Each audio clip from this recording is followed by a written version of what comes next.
Mayroon ka bang paboritong gusali o estilo ng arkitektura? Do you have a favorite building or architectural style? 좋아하는 건물이나 건축 스타일 있니? Sigurado. Gustong-gusto ko ang estilong Gothic, lalo na ang mga katedral tulad ng Notre Dame sa Paris. Ikaw naman? Definitely, I love the Gothic style, especially cathedrals like Notre Dame in Paris. How about you? 물론이지. 난 고딕 양식을 좋아해. 특히 파리의 노트르담 같은 대성당. 너는? Mas gusto ko ang modernong arkitektura. Ang Sydney Opera House ay isa sa aking mga paborito. I'm more into modern architecture. The Sydney Opera House is one of my favorites. 난 현대 건축을 선호해. 시드니 오페라 하우스가 좋아하는 건물 중 하나야.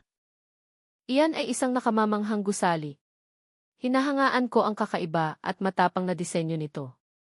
That's a stunning building. I admire its unique and bold design. 대단한 건물이지. 독특하고 대담한 디자인이 인상적이야. Ganun talaga. Gusto ko rin ang gawa ni Frank Lloyd Wright, tulad ng Falling Water House. It really is. I also like Frank Lloyd Wright's work, like the Falling Water House. 맞아. 난 프랭크 로이드 라이트의 작품도 좋아해. 폭포 위의 집 같은 거. Ang mga disenyo ni Wright ay hindi ka panipaniwala. Gustong-gusto ko kung paano niya isinasama ang mga gusali sa kalikasan. Wright's designs are incredible. I love how he integrates buildings with nature. 라이트의 디자인은 정말 놀라워.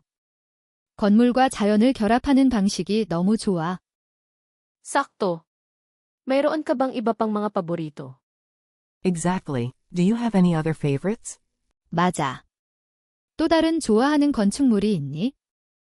Ako ay isang malaking tagahanga ng estilo ng Art Deco din. Ang Chrysler Building sa New York ay isang obra maestra. I'm a big fan of the Art Deco style too. The Chrysler Building in New York is a masterpiece. 아르데코 스타일도 좋아해. 뉴욕의 크라이슬러 빌딩은 걸작이야. Ang Chrysler Building ay kahanga-hanga. Ang Art Deco ay may walang hanggang kagandahan. The Chrysler Building is amazing. Art Deco has such a timeless elegance. 크라이슬러 빌딩은 경이롭지? 아르데코는 정말로 시대를 초월한 우아함을 가지고 있어? Sumasang-ayon ka. Nakakabighani kung paano maaaring pukawin ng iba't ibang estilo ang iba't ibang emosyon at estetika. Totally agree. It's fascinating how different styles can evoke different emotions and aesthetics. 맞아. 서로 다른 스타일이 다양한 감정과 미학을 불러일으키는 것이 흥미로워. One more time, please. Mayroon ka bang paboritong gusali o estilo ng arkitektura? Do you have a favorite building or architectural style? 좋아하는 건물이나 건축 스타일 있니? Sigurado. Gustong-gusto ko ang estilong Gothic, lalo na ang mga katedral tulad ng Notre Dame sa Paris.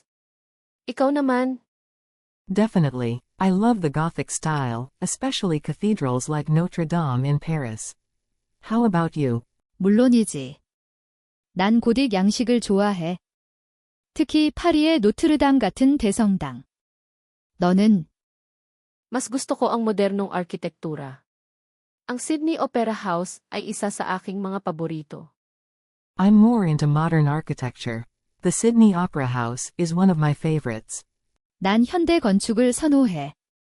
시드니 오페라 하우스가 좋아하는 건물 중 하나야. Iyan ay isang nakamamanghang gusali. Hinahangaan ko ang kakaiba at matapang na disenyo nito. That's a stunning building. I admire its unique and bold design. 대단한 건물이지. 독특하고 대담한 디자인이 인상적이야. Ganun talaga. Gusto ko rin ang gawa ni Frank Lloyd Wright, tulad ng Falling Water House. It really is. I also like Frank Lloyd Wright's work, like the Falling Water House. 맞아. 난 프랭크 로이드 라이트의 작품도 좋아해. 폭포 위의 집 같은 거. Ang mga disenyo ni Wright ay hindi ka panipaniwala. Gustong-gusto ko kung paano niya isinasama ang mga gusali sa kalikasan. Wright's designs are incredible. I love how he integrates buildings with nature. 라이트의 디자인은 정말 놀라워. 건물과 자연을 결합하는 방식이 너무 좋아. Sakto. Mayroon ka bang iba pang mga paborito? Exactly. Do you have any other favorites? 맞아. 또 다른 좋아하는 건축물이 있니? Ako ay isang malaking tagahanga ng estilo ng Art Deco din ang Chrysler Building sa New York ay isang obra maestra. I'm a big fan of the Art Deco style too. The Chrysler Building in New York is a masterpiece. 아르데코 스타일도 좋아해. 뉴욕의 크라이슬러 빌딩은 걸작이야. Ang Chrysler Building ay kahanga-hanga. Ang Art Deco ay may walang hanggang kagandahan. The Chrysler Building is amazing. Art Deco has such a timeless elegance. 크라이슬러 빌딩은 경이롭지? 아르데코는 정말로 시대를 초월한 우아함을 가지고 있어? Sumasang-ayon ka. Nakakabighani kung paano maaaring pukawin ng iba't ibang estilo ang iba't ibang emosyon at estetika. Totally agree. It's fascinating how different styles can evoke different emotions and aesthetics. 맞아. 서로 다른 스타일이 다양한 감정과 미학을 불러일으키는 것이 흥미로워.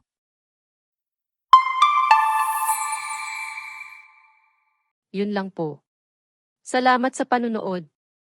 Paalam. That's all for today. Thank you for watching. See you again, please. 오늘은 여기까지입니다. 시청해주셔서 감사합니다. 다음에 또 만나요.